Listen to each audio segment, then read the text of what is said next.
Hello and welcome everybody, this is Aprilia and thank you for watching my second video about SimCity. And I hope you enjoyed the last one and my first one actually, and the tips that I gave you. Now in this one I would like to continue with tips about trade. First of all, just an update from my last video, because since then I don't know if it was a patch or it was supposed to happen like periodically every year in the game or something like that. However, what happened was if you check the trade window here, this is actually my first tip for today. Always check the prices of items that you buy and sell, because what happened since last time was that actually the price of televisions dropped from 200,000 to 150,000 per shipment. So that means that now selling televisions is actually a loss for me. So what I did was I stopped at the production of processors, because as you can see my consumer electronics factory is actually closed, so I closed it. And I'm only producing alloy, of course, and processors, and I'm exporting processors for a much higher profit. So first tip, always check the prices of stuff that you buy and what you sell, because what you want to do is of course maximize your profit, at least if that's what your goal is in making money. Because you of course want to make a profit, and what I'm actually doing now is I'm importing coal and ore. These prices change also, so it's 14,000 now, and I'm turning it into alloy, which costs or which sells for about 50,000. So this price hasn't really changed. So I'm turning actually 10,000 or well 12,000 into about 50,000. So that's a huge profit, about 400%, of course. So you could stop right here, but it's advisable to go further. Of course you can stop here, but it's a small amount of money, and you need a lot of trade depots, because if your smelting factory is working at full capacity, you will be producing a lot of alloy, and you need a high sales capacity to actually sell it. And I also want to have some variations, so I'm moving on to processors, of course, and then stop right there because of the price change.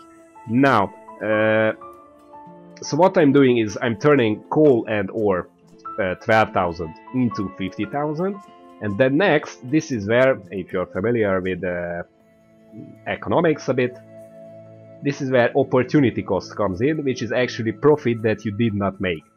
So, because for the next stage, processors, I'm of course using one shipment of alloy and one shipment of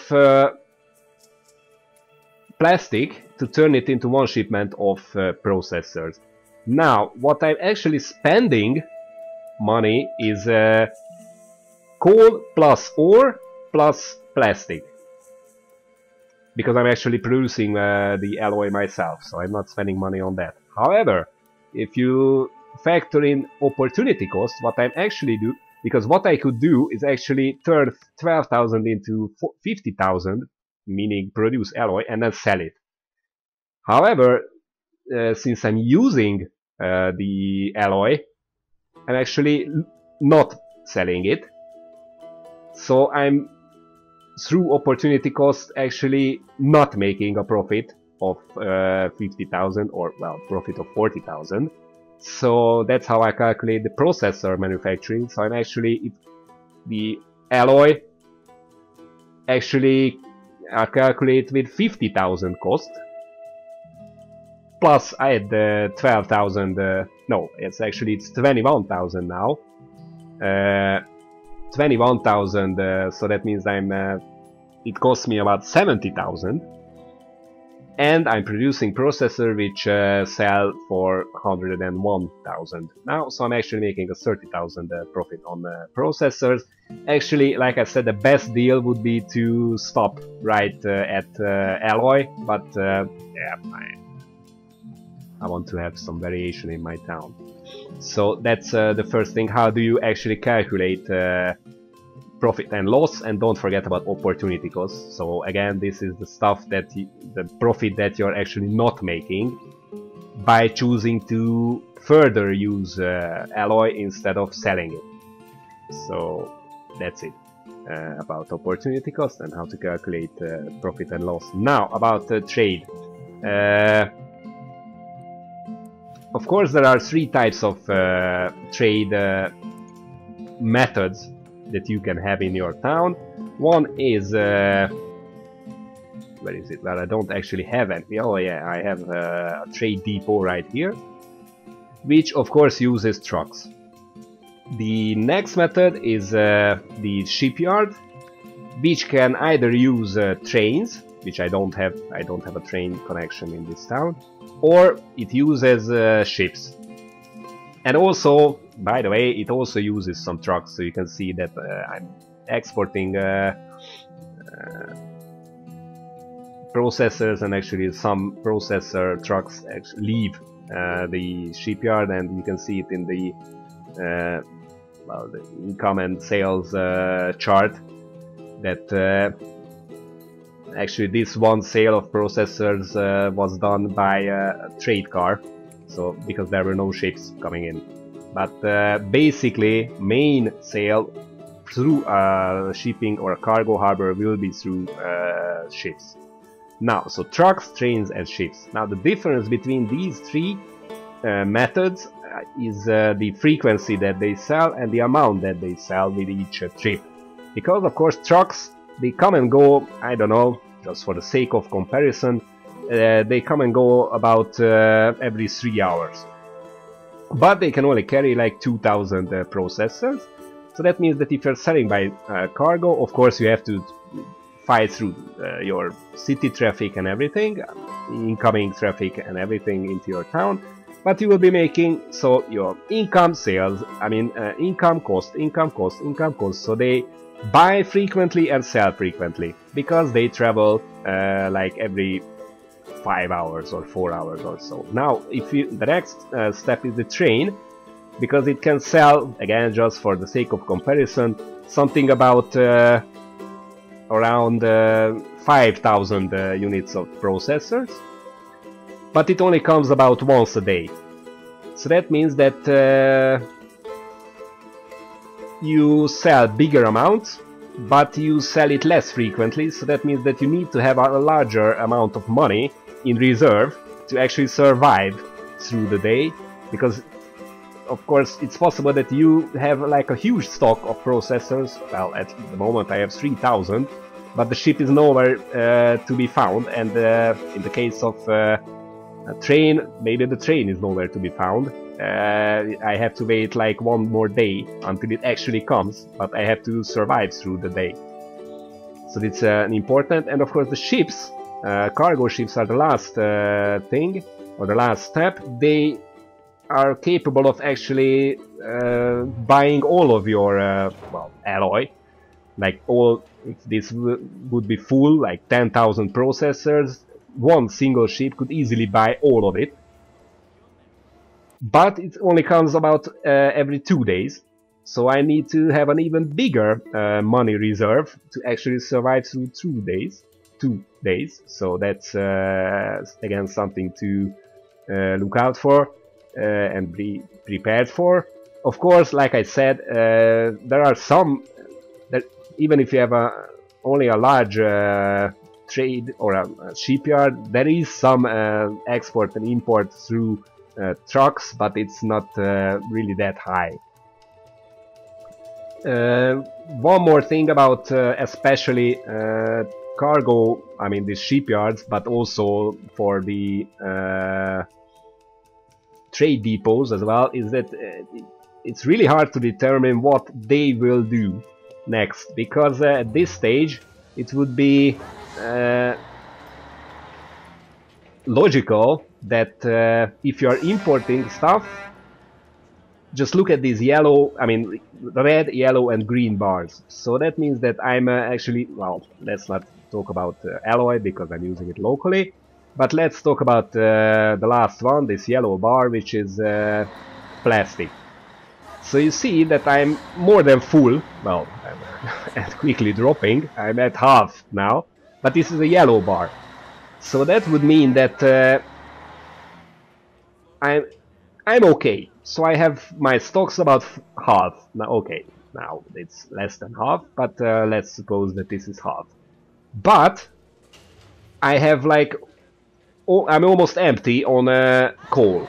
So what should the next ship do? It would be logical that I'm almost out of coal, so that ship would come and bring coal. However, this doesn't happen, so it's quite random what the ship will do. It may like bring, I'm almost full on plastic, but it will bring just the rest of the plastic. But I really have a high need for coal, and I'm praying for coal to arrive, and it doesn't arrive. So the next thing is that I don't know, it's a bug, or does it, what order, or what's the priority of import and export through a ship or anything, basically, because it happens with trucks as well. I'm not really sure. So basically the large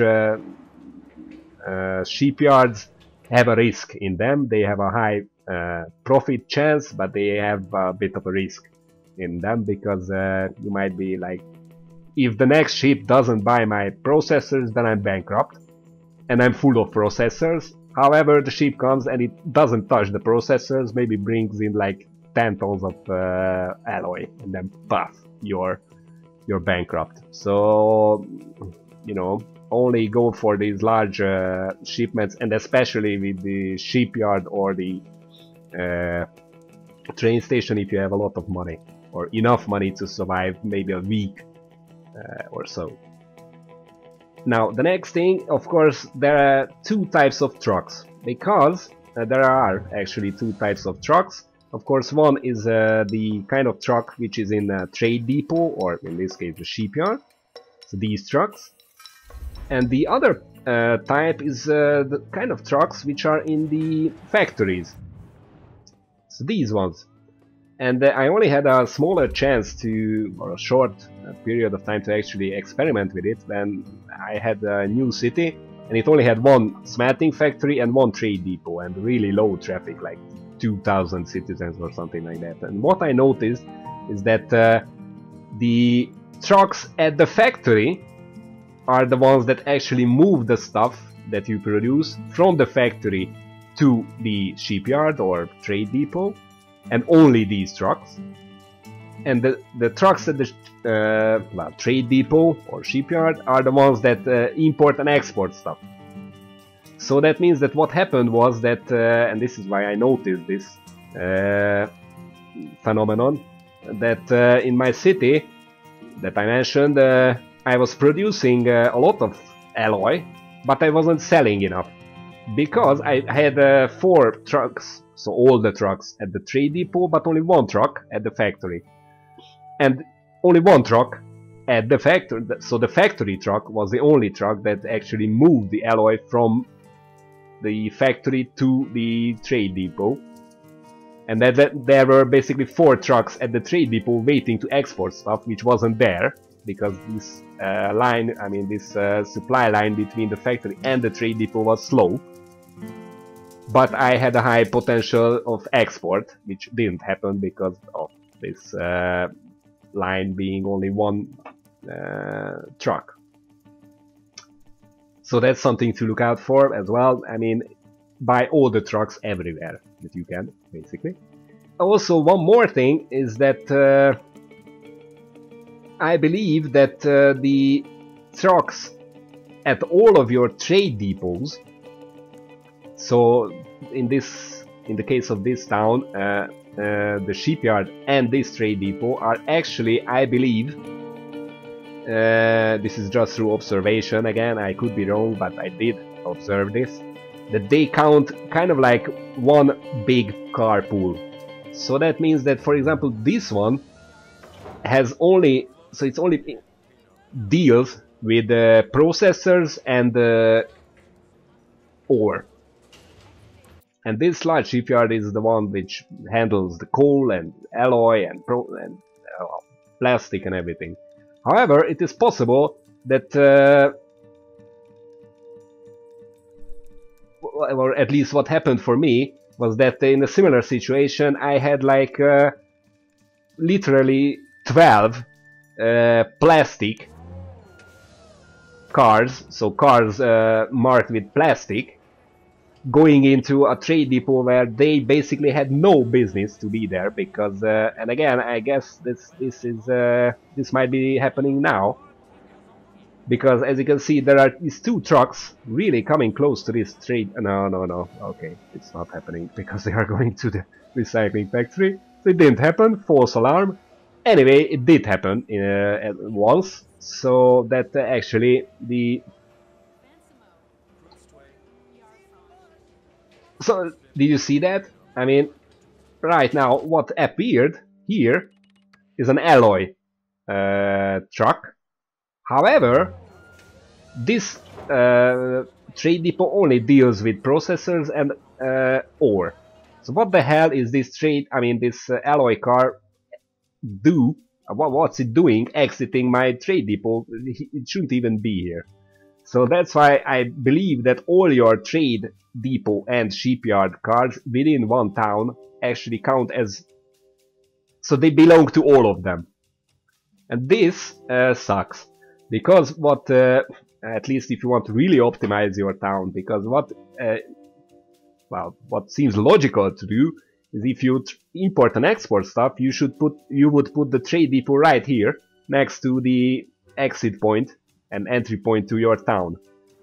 Because then, you know, stuff comes in, puff, it goes directly to the really closely located trade depot. However, this doesn't happen, because it might go just here, because all the trade cars are actually in one big carpool. So this is again something to look out for. If you really want to maximize all of your import and export potential, then either you don't care about it, or you have to actually build everything close to the entry point, which might be impossible, especially in the case of a cargo harbor, because, you know, my entry point is right here, entry point to my town is right here, but I can only build the cargo right here on the exact opposite part of town. Now, one more thing that I promised in my last video is to show you how to unlock all these kinds of trade storage spaces in your cargo hold. First of all, how do you unlock this shipyard altogether? It's really simple. You have to put down this trade center, so this building. In order to unlock this building, you need to have like 3 different types of... it will say in the tooltip here, but you need to have 3 different types of trade depots and have a total sales of everything of 72,000, and then you unlock this one.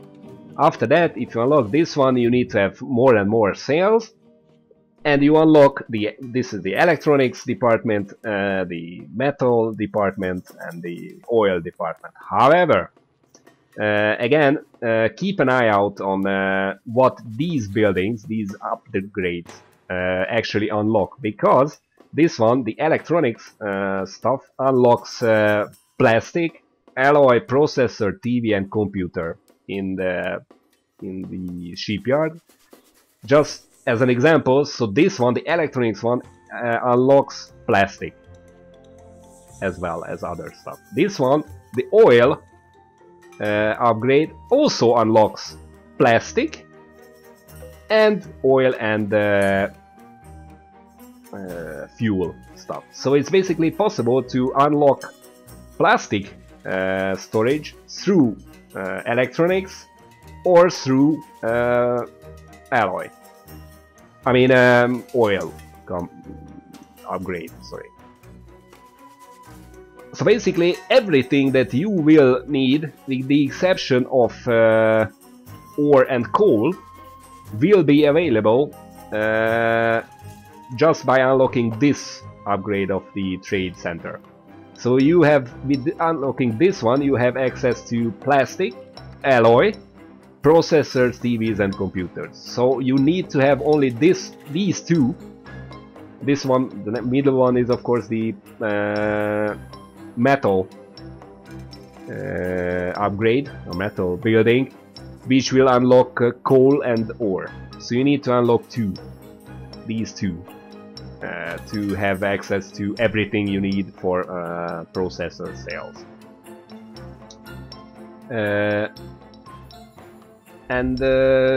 Well, basically that's it. Just one more thing to look out for is that I will get back to it later, but it did happen to me.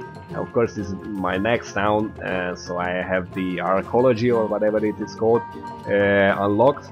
And so the great works.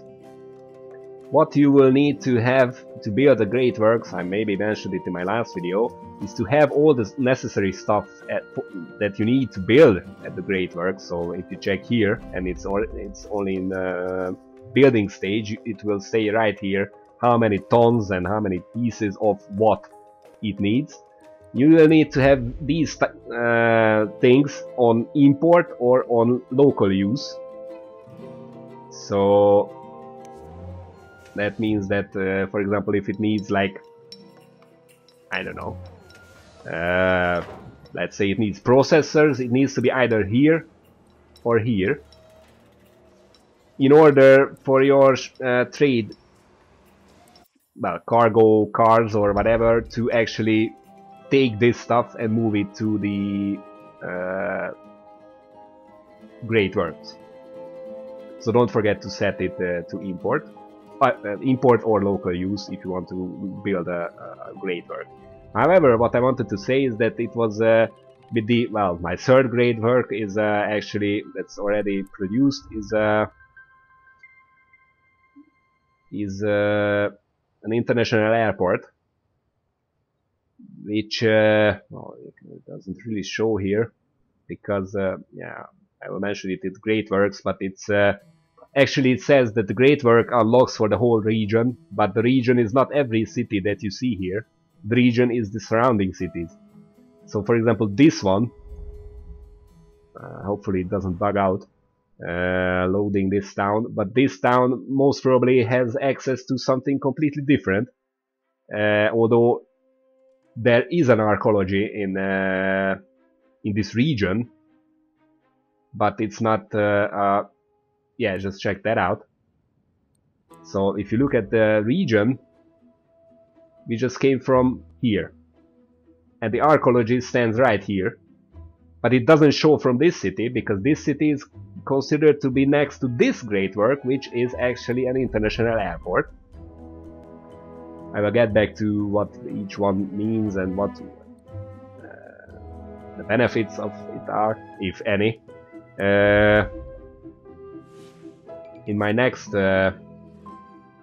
or one of my next videos. But what actually happened and what I wanted to mention is that with the building of this one, I almost again went bankrupt, because what happened was one of my other towns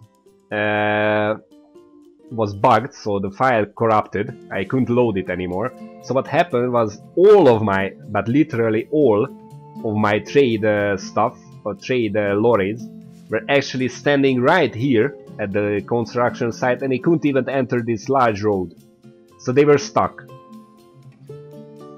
So the only thing that helped me was actually quickly building another trade depot with its own trucks to actually allow me to survive, because I was going bankrupt. Even though I wasn't producing anymore because all my factories were full and there were no trucks to pick it up, because there were literally like 40 trucks standing here at the construction site. So that's again something to look out for. And one general tip is to always check, like I said at the beginning, always check the prices of everything, and always check basically everything, even if you know that it's supposed to be working perfectly. It might not be working perfectly actually, because of course you get some warnings with like water and electricity and everything, but with the trades or with traffic or with whatever, in some cases you might not get a warning, especially with trade. And then you only notice something is wrong if you don't check your sales, like here, or the balance sheet. If you don't check it, you might only notice something is wrong when it's too late. So always check it. And that's it about trade. Thank you for watching this video, and I hope to see you next time.